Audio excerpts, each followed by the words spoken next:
Black P Stone, BPS, fuck the motherfucking rest. I can think of 2 instances of where persons were dragged out of their house, one out into the alley. They bodily drug him out of the house into the alley, made him beg for his life, and killed him in cold blood. In some cases, the actual killing in Woodlawn was being done by children. Kids as young as these recruited for little more than the glory of belonging. A former gang member speaking on condition of anonymity. They wanted somebody shot. They give someone a couple of peanut butter sandwiches and jelly and a couple of dollars. How old was that someone who was doing the shooting? Maybe 10, 11, maybe 12. Hey, so why they hate on the young, huh? Hey, nigga, you can't hang, you ain't gang. You can't hang, nigga, you can't hang, you ain't gang. The young men with whom I met say there used to be kingpins who controlled the big gangs, like the Vice Lords and Gangster Disciples, but the government locked them up. In the power vacuum, the gangs subdivided into cliques, which will at times do battle with other cliques from the same gang. And that's how a bad situation melted down into chaos.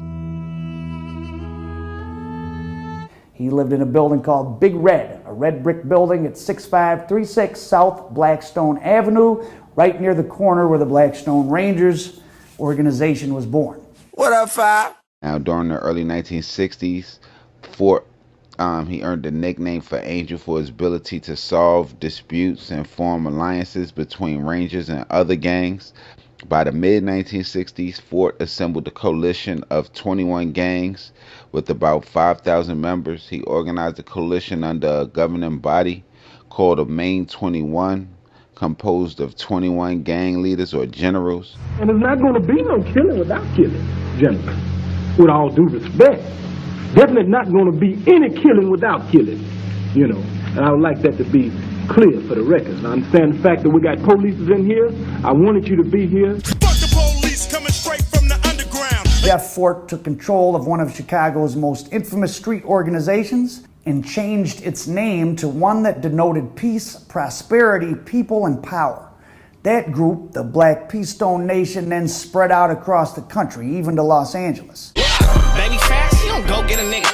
Black dotting in the field and he coaching a nigga. I slide over with the thump and get the toast to the nigga. J gang, murder gang, it ain't no hope for them niggas. Then Jeff Fort changed his name to Prince Imam Malik and changed the name of his organization to Al Rukn, an Arabic name. But first, let's go back. It's the jungle. It's one of the communities in California. All blood. This is a blood sanctuary. Bloods come here to hang out. Now, I'll tell you something that's funny, is that everybody in the beginning of this wore blue rags. Everybody. So we had to find a way that would distinguish ourselves from the Crip. The way we did that was by a red rag. The red rag symbolizes the blood that we had shed. The white that's in the red symbolizes the celestial bodies, the stars, the heavenly bodies, and the black represented us as black people. T. Rogers, who used to be with the Black P Stones, went to LA and started that segment of the Bloods out there. Is that correct? I can't speak on that because I don't really know a lot about California. And the black leadership in LA was pretty much decimated, assassinated, killed off, and left a power vacuum for young kids to organize again, and what developed out of that were the Bloods and the Crips around 1969-70. And everybody said cuz. It was shortly after that, around 70, 71, that we really got into saying blood and wearing red rags. Big gawk part, come see what your issue about, bitch. They don't make us make your mama bring that tissue out here, bitch. Now, as the Rangers organization grew and became involved in community and political activism, the gang also received support from a Presbyterian minister, Reverend by the name of John Fry, who advised Harrison and Fort how to manage their organization. Now that's next level. That just tells you a little bit. We almost could do a mob ties on Reverend John Fry, no bullshit.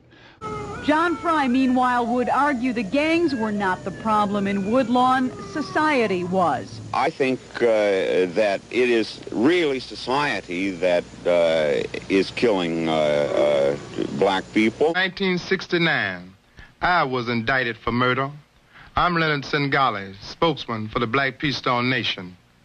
Within the space of a month, the spokesman for the Vice Lords was indicted for murder. The spokesman for the Black Peace Stone Nation was indicted for murder. And the leader of the Illinois Black Panther Party was killed. When he was released in 1976, he moved to Milwaukee and joined the Moorish Science Temple, and that is when he went on to rename the Black Peace Stones as the El Rukin tribe. He changed the name of the gang to El Rukins, Arabic for the Cornerstones. He began calling himself Chief Malik, the Arabic word for king. The members were nicknamed Mo's due to their supposed Moorish influence. They referred to the women of the group as Mobiduses. But many soldiers followed Fort into his new religion. Every Friday, El Rukin members met for religious instruction at their headquarters in a former movie theater, which they nicknamed the Fort.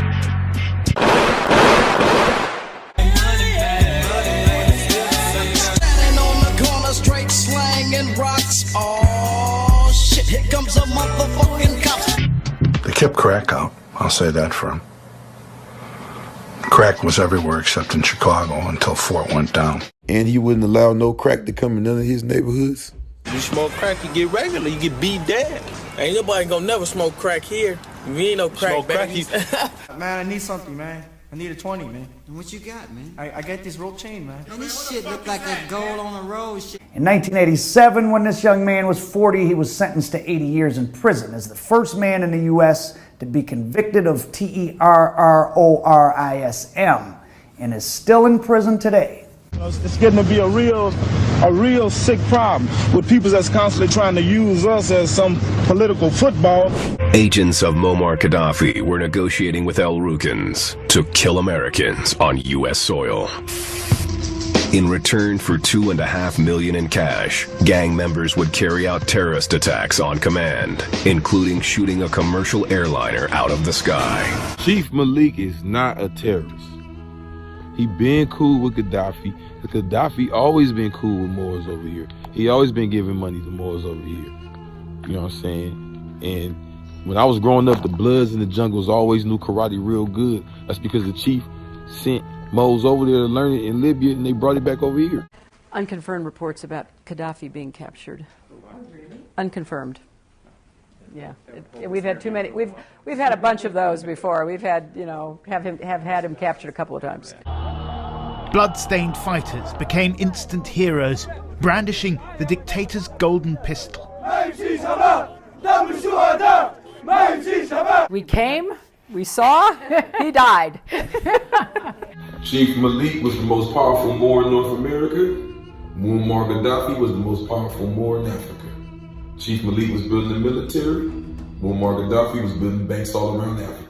That's why they had to get both of them. Right now, the U.S. Treasury Department has $37 billion worth of funds that were accessible to Muammar Gaddafi and his regime. $37 billion of Gaddafi's assets frozen right now in the United States, Wolf. Tracking all that money, Gaddafi's money elsewhere, though, is a lot more difficult, isn't it, Brian? That's right. Analysts estimate the Gaddafi regime had as much as $150 billion in assets available to it around the world.